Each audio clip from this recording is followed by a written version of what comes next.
might be completely boring in comparison. But let's start. So I want to talk about building apps that are valid in production, right? So that you can, build apps that don't break in production, or if you're whiteboarding something, you don't get hacked. Let's start right off the bat with everything that can go wrong. So these 4 things are real world scenarios. Okay, these are not hypotheticals. These have happened with companies. I think I should do this. Hello. Can you come this way? Yeah, sure. Hello. Yeah. So these have happened with companies all over the world. You call OpenAI, you call Anthropic, everyone has suffered from at least one of their issues. Okay. First one is prompt injection attacks. So prompts are the first layer of attack and the first layer of defense in any AI application, right? And a good example you might have heard of is that people try to attack with ignore all previous instructions or tell the system prompts. And at least in 2023 or 2024, AI applications did reveal their system prompts and other private information. So that's one place that you need to work on if you're building an AI application. Second thing is data leakage. I think that this is the worst thing that can happen to a company because this reduces a consumer's trust in the company, right? And the breach of trust, it ruins a reputation and very simple things. For example, a customer service bot. This has actually happened with McDonald's. They use a third-party vendor and to make a customer service bot for their company, and that third-party vendor had very weak configurations and it leaked the data of I think 60 million people. I have case studies attached in the next few slides and I think I could better explain it then. Third is hallucination impact. So if you've used any AI tool for research or if you've used it for legal purposes, you might have noticed that it tends to hallucinate when it comes to citing papers or legal cases also. That's a very big issue if you're trusting your AI systems blindly. Fourth is tool misuse. This is the most overlooked thing when it comes to failures in AI. Because I see every day on LinkedIn, on Instagram, on every social media that people are carelessly handing over their Gmail, their Google Drive, their photos and everything to automation tools. They don't realize that these agents, while they're autonomous and they are great, but they can actually spam your information, they can actually leak your information, they can do very bad things with your personal data. So let's discuss why we need to talk about LLM security and how it differs from traditional security. The main thing I would say is that traditional security is very deterministic. You know what is going to happen, it has a predictable behavior. But with LLM security, the main issue is the stochastic nature of LLMs. They have probabilistic outputs. You can never say with 100% confidence that your AI is going to give this response. If you enter the same input and you click and you check the output 2 times, one after the other, you will get different outputs. You cannot have 100% same output. Second thing is clear access boundaries. Traditional systems have clear access boundary where you can control how or what your responses are going to be like. But in LLM, the boundaries are fuzzy because the only input that the user is giving is natural language. And you can phrase anything in 100 ways. You can enter it in a JSON input, you can enter it through a text in the images, or you can directly input in natural language, you can type it out. Third is input validation using exact patterns that is prevalent in traditional security systems. They have exact patterns. But LLM security uses semantics. They understand the meaning. They try to bypass the pattern matching mechanism. Fourth is traditional security has code vulnerabilities that you can patch and they are implementable. Every patch is not going to have another problem, right? But with LLM security, your prompt vulnerability lies in the natural language. You cannot patch words. You can ask the system to not give up the system instructions. But if someone is using a very clever way to attack your system, you cannot patch every single word in the dictionary. Lastly, traditional security is binary. It either works or it's broken. But the main problem with LLM is that it is gray area. If you've ever given an AI demo or anything, you know that it's going to work sometimes, but you're not 100% sure at any time if it's going to work or not. So I have a 5-pillar framework for production readiness, okay? First one is prompt hardening. So prompt hardening, like I said, prompts are the first layer of attack and the first layer of defense. So in order to build the best kind of applications, you have to ensure that your system prompts, all the prompts are in your application are secure. You talk about OpenAI, you talk about Anthropic, you talk about anti-gravity IDE with Google. Everyone has faced prompt injection attacks. There is no single application on the planet, AI application on the planet, that can say that they have not suffered prompt injection attacks, they have not leaked data because of it. So you can use defensive prompt designs which have explicit boundaries, or you can have role constraints or adversarial instructions for it. Second is input and output validation. In a data flow for an AI application, input, the user input, and an LLM's output, they are both not fixed, right? You don't know what's going to come out, you don't know what the user is going to input. So you should ensure that there is boundaries. You should ensure that you have comprehensive sanitization, you have length limits when it comes to an LLM's output, so that you are not paying for someone else playing around with your APIs. Third is tool safety.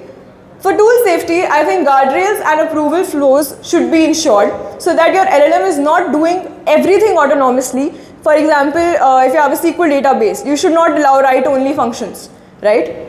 Fourth is data privacy. This is very important, like I said earlier, for consumer safety. You should ensure PII protection, access controls, and even audit trails to prevent the leakage of data. Fifth is testing and monitoring. Once your application is done and it is in testing stage, you should ensure continuous validation through adversarial testing, automated checks, and real-time anomaly detections. So for defensive prompt design techniques, there are 4 main things that you can ensure. Obviously, this comes from good prompt engineering, which people often give up on. People think it's not important, but prompt engineering is very essential, and these are 4 main things that you should always try to do. First is role boundaries. Setting up explicit role boundaries where your AI application, your LLM is, or your agent even, is very clear on what it can do and what it cannot do, ensures the lack of manipulation. Nobody can manipulate a system that is secure by design. Second is output formatting. Output formatting should be done in JSON schema, because LLM API call is just one part of your system. You are doing something with that API call, you are using that data somewhere. So making sure that its output is in JSON ensures that your system is secure even if someone tries to attack it. Third, explicit constraints. This is important because before answering, your system, your LLM should verify that it is doing something it is allowed to do, or it is accessing data that is allowed to access. Lastly, adversarial instructions. So this is important to ensure that every time the LLM is given something that it should not do, it is aware that it can't do that, or it knows how to respond to an unknown query. Some open source frameworks you can use for that is Guardrails AI. I have personally used it and I think it's excellent. And second is, if you have some time at your hands, you should check out LMQL. It's a language model querying language, and it is very intuitive and it's a good way to build applications. A case study you should definitely check out to understand how deep prompt injection attacks can go is one with Copilot. So browser-based prompts with Copilot actually forced it to leak consumer data without the user's input. The second pillar I have is input and output validation, right? So for input sanitation, I have a small checklist. First is length limits. Why should you have length limit in your input? So that, if I am a bad player and I'm trying to hijack your system, I would have to try at least 2 to 3 times, given you have strong system prompts. So in case I have a length input limit, that means that you don't have to pay for the large inputs that I'm giving. I cannot overuse your APIs. Second is content filtering. So content filtering is important to block some keywords at least. Like I said, natural language is a very open layer of attack. So you can block at least some keywords that are definitely malicious. Third is rate limiting. Again, to prevent someone else having fun at your own money, you should ensure that you have rate limiting. Fourth is format validation. Inputs should also have format validation because that reduces the attack layers of the surface area of attack. So if you have fixed input fields, then people cannot be, they have to be more creative with their malicious prompts. So again, some open source tools you can use is Pydantic. If you have ever built an AI application, you would know that Pydantic is sworn by by everyone building it. It's reliable, it's boring, but it's the best. You can also try Outlines because Outlines has microseconds of overheads and ensures that your output is always input is always in JSON.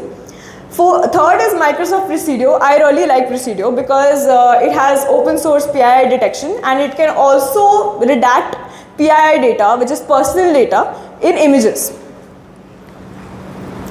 Output validation. Again, you can never trust. Like I said earlier, if you see the AI application's data flow, a user's input is not in your control.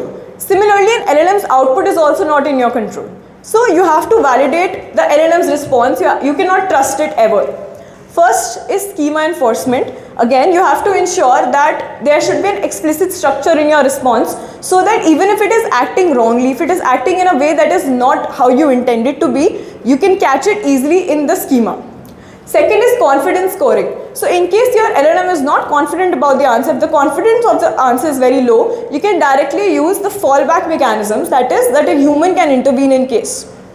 Then you also have safety checks. So before executing any LLM generated code, in case you are building or working with an AI code editor, you can ensure that the user input does not have, again it's a keyword validation, that the user input or output does not have words like evals or os.system or anything about write-only queries for SQL. A case study you should definitely check out for this is the one released by Anthropic very recently. I think in November only they released this case study where there was a disruption of AI where Anthropic disrupted an AI orchestrated cyber espionage campaign. The third pillar is the danger of giving LLMs tools. Like I said, tools are very useful, but every time you give an LLM a tool, it's like handing over a loaded gun. So these are two, if you want to look from a attacker's perspective, these are amazing case studies. Because the first one where the Salesforce has Agentforce AI, right? So that Agentforce AI agent had access to a lot of CRM tools. And attackers found a way to make prompt injection, make them leak CRM information from Salesforce. The second one I think is a masterclass in attacking because Shadow Leak was if you ever Google Shadow Leak, it's a very famous thing that happened, and OpenAI has a deep research agent, right? So if you have given your Gmail access to OpenAI, then that deep research agent can actually misuse your Gmail by crawling through malicious HTML pages. Some patterns you can use for safe tool integration. So for example, if you have read-only, so at the bottom of the pyramid, you have read-only queries. Read-only queries are safe. You can give your LLM agents autonomous control over read-only queries because they cannot hamper your system. Then you have low-risk actions. Low-risk actions, for example, if you want to send a notification or craft an email, then you should have approval-based actions so that your LLM is asking you for approval before doing anything actually. Then it comes sensitive actions. Sensitive actions like sending an external email or modifying someone's account, they should definitely have strict controls to ensure that you are the only one or a human involvement is necessary. Then it comes dangerous actions that you should never allow an LLM to automate. That includes deleting an account or maybe accessing the admin panel. Some open source tools you can definitely check out is LangChain or LangGraph by extension that are the best for building AI agents. Then you also have CrewAI. CrewAI is also great and I have used both of them, but I prefer LangChain because it allows more developer control. The fourth pillar is data privacy and compliance. So why LLMs break your privacy assumption is because there is a shift. Traditional databases had data living only in the database, right? But what happens in LLM? The data is actually part of a model behavior. It's part of the model's memory. Whatever you're telling an LLM is becoming a part of its memory. It's a part of its behavior. It cannot forget everything easily. Privacy in a traditional system is controlled by access. If anything has access to the data, then it can do bad with the data. But in an LLM, privacy depends on what the model can reproduce. Third, in a traditional system, logs are secondary. But in an LLM-based system, logs and prompts are the primary risk. Fourth is that in a traditional system, deletion is very straightforward. But in an LLM, the deletion is very ambiguous. It's like you. If I give you a book and I ask you to read it, and the next day I ask you something from it, you might not remember everything from the book, right? But you would still remember something. If I just put the book away, it's not like you will forget whatever you learned. Similar is with the LLM memories. You cannot control what an LLM remembers and what an LLM forgets. And lastly, traditional systems have clear data ownership. But LLM-based system has a shared responsibility. You have a model vendor like Anthropic or Anthropic's Claude or OpenAI's ChatGPT or Google's Gemini or DeepSeek even, anyone. So that data is also responsible with the vendor. So there's again a small checklist for privacy-first architectures is to first and foremost classify the data. This is non-negotiable, especially if you are dealing with consumer data. You have to ensure that you are classifying the data as PII or you are classifying it as internal or public or confidential, because you cannot safeguard what you have not protected. Second is to enforce data gates. Enforcing data gates makes sure that you have three things to check before you're putting any data into an LLM. That it is classified, that you have audit logging of metadata, and that there is a redaction or blocking of logic. Third is to strip identity. That means if a consumer is actually willfully giving their personal email ID or their phone number to you, then you have to instead remove the direct references. Fourth and lastly is to control what comes back out. You have to ensure that the LLM is not repeating anything. For example, if your LLM is repeating a person's information like their email address or their phone number, that means it's embedded into their memory. You have to prevent that. Then you have to detect the accidental PII leakage, and you have to block and you have to prevent identity confrontation.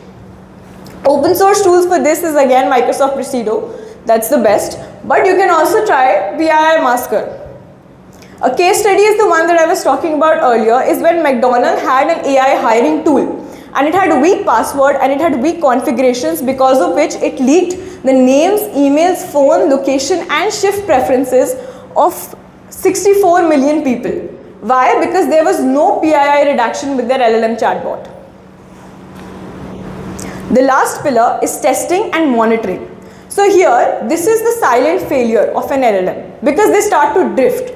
What happens is that you give the same prompt and they give different answers.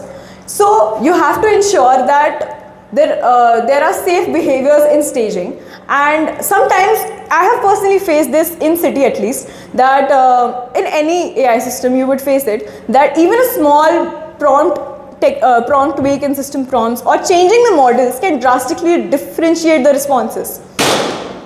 And lastly, you have hallucination, which is a very big issue. So some resolutions that you should ensure and you should implement is safety in variations to ensure that you are not ever revealing the system instructions. Role consistency, refusal correctness. So like humans, LLMs also have a problem saying no a lot of times. So you have to make sure that your model doesn't face that problem. Then there should be stable over time. It should give consistent responses, if not the same responses.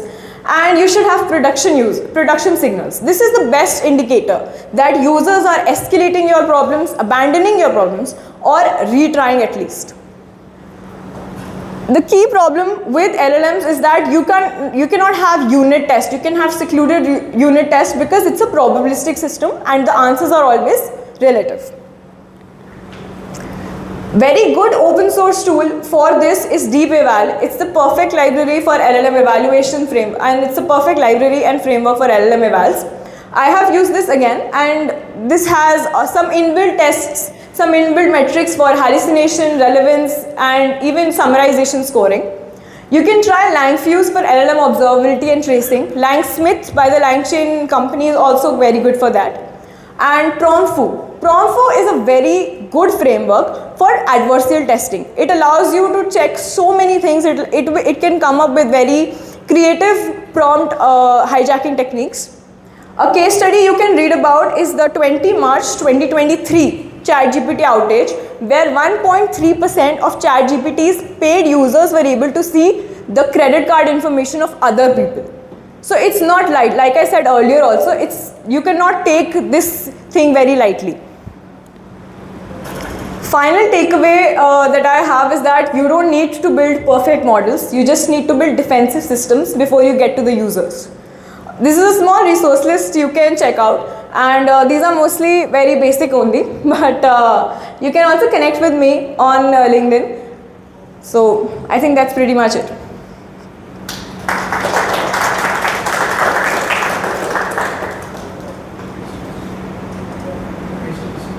Any questions?